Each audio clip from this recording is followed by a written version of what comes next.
How are you feeling? How's your shoulder feeling? I saw you kind of felt awkwardly, like what, 2 weeks ago? Yeah. So it was, it was the second day back. We hadn't had our pads on yet, and so yeah, I felt awkwardly on my shoulder. But I'm out of the sling, and I'm feeling a lot better. I'm starting to get the mobility back, and hopefully I'll be back out next week. Nice. So you feel like you can participate back in spring? 100%. Yeah, that's my goal. Is I need to be out there for myself and my teammates and get as many reps as I can before spring's over. Before your injury, it seemed like you were more comfortable out there. Because I know before you didn't play football for a few years.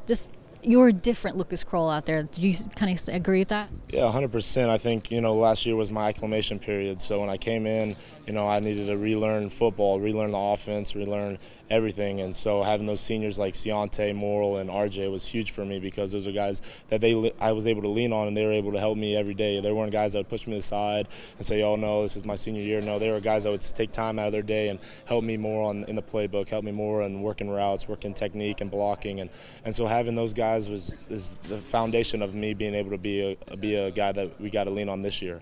So for me it's been a blessing to have them in my life, and 100% they're the reason why I'm able to be out there and run around comfortably and be able to go out and execute.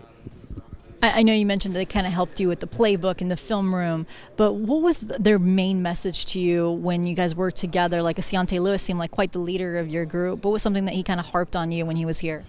To me, it was just not get down on myself. So when I had a bad rep or something wasn't coming along with, because I really kind of struggled with my blocking and learning the techniques, and so he was always harping on me like, when I came here, I had no idea how to block either. He's like, you just got to stay with it, trust the process. It's gonna come to you, and now I can say that it's come to me, and I've been able to be blessed to say that he's been him and Coach Scott have been the reasons that I've been able to say I can now block and go and be a guy for the team in the trenches, not only just run around and catch the ball. So it's been huge to have a guy like that to just always be on me and keep me positive. Was blocking your biggest adjustment when you got here in June last year? 100%, because coming from high school, I was more of a receiver. I ran and caught all the balls versus I came in here and I had to learn fronts, and I was like, what was this? And now I can get up on the drawing board and show Coach Scott all the fronts. I can show him what play we're doing, where I got to go every time. So no, I'm definitely comfortable in that, and yeah, so definitely blocking was my biggest adjustment. How big of an influence was Larry Scott in your career? Huge. He's one of the main reasons why I came here. He's a guy that he's going to get on you when he needs to get on you, but he's going to love you at the same time. And so for me to have a coach like him, it's awesome to have him at my back. He's such a great coach, and being able to help all the tight ends and get guys where they need to go, and also be a father figure when he needs to be. How would you describe your and Felipe Franks' chemistry? It seemed like the first couple practices we saw he was aiming at you quite a bit, especially going deep. Yeah, me and Felipe, he's one of my best friends here. So, he's a guy that we always mess around with, but we have a little bit, we click. So it's something that I think we've always had, and now it's even more considering that I'm playing more. So, having him as my quarterback, it's awesome, and we click, we have fun, we kind of have the same mindset. We're both really emotional guys, and so I'd say that's one reason why we click so well is we have the same mindset. We both like to attack everything. We're real heavy competitors, and we always want to win. So I know you were saying before you kind of looked up to the other veteran tight ends last year. You're one of the oldest guys now in that tight end room. Do you feel like you've kind of taken over that role now with Kamari Gamble? Yeah, I would say so. Coming into this year, I knew I had to be the guy that these younger guys have to lean on. And so, right now, since I'm not able to be out there with them, I'm doing exactly what Coach Scott's doing. I'm out there. I'm trying to coach them up as much as I can, trying to help as much as I can, because I know where they're coming from. Last year I was in the same boat they're in. They're out there struggling with some plays, and I was the same way. And so I'm trying to be exactly what Ciante and Morrill and RJ were to me, is just be a guy they can lean on, and I can help influence them and help show them the right way. You said when you first got, you were learning how to block, you were learning about fronts.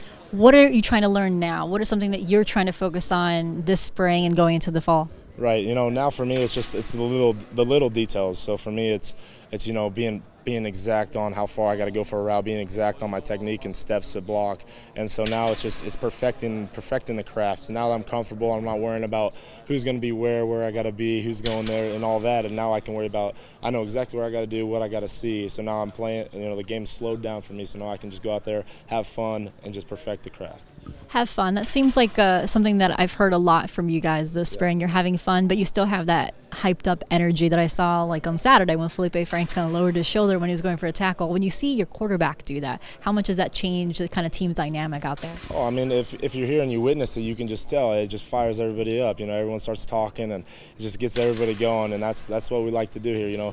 It's at the end of the day, you're playing a football game. You're playing, you're at practice, you're having fun, and you're not supposed to be you're going to get uptight and you're going to have to work hard and everything like that. But at the same time, you got to have fun. And so when you got your quarterback that leads it, it's just kind of everybody follows. You got a leader and everyone follows, and so that's how we are. We like to get things stirred up a little bit and compete. You were hurt before you got put on pads. Yeah. How much are you itching to get out there when they start hitting? It's killing me sitting here having to watch our guys, especially with we're kind of low on depth with our tight end course. So having our guys running a lot of extra reps, it sucks to have to sit back. I'm doing as much as I can to help them, but it's tough to be sitting in the backfield and not being out there. At least got a lot of good young talent coming out in tight ends. Obviously, got Kamari Gamble, that is the veteran, but you got Kyle Pitts, who's able to be versatile, and then you've got Dante Lang as well, who's showing out. What have you seen from those young guys? I just, I see competitors. I see guys that want to get after. You got guys that'll stay after and get extra, catches in or work technique, and you got guys that are hungry. They're the young guys, but they want the work, and so having them to, be a part of the core, it's awesome, and it's something that that whenever I'm gone, is they're going to be able to take over. So.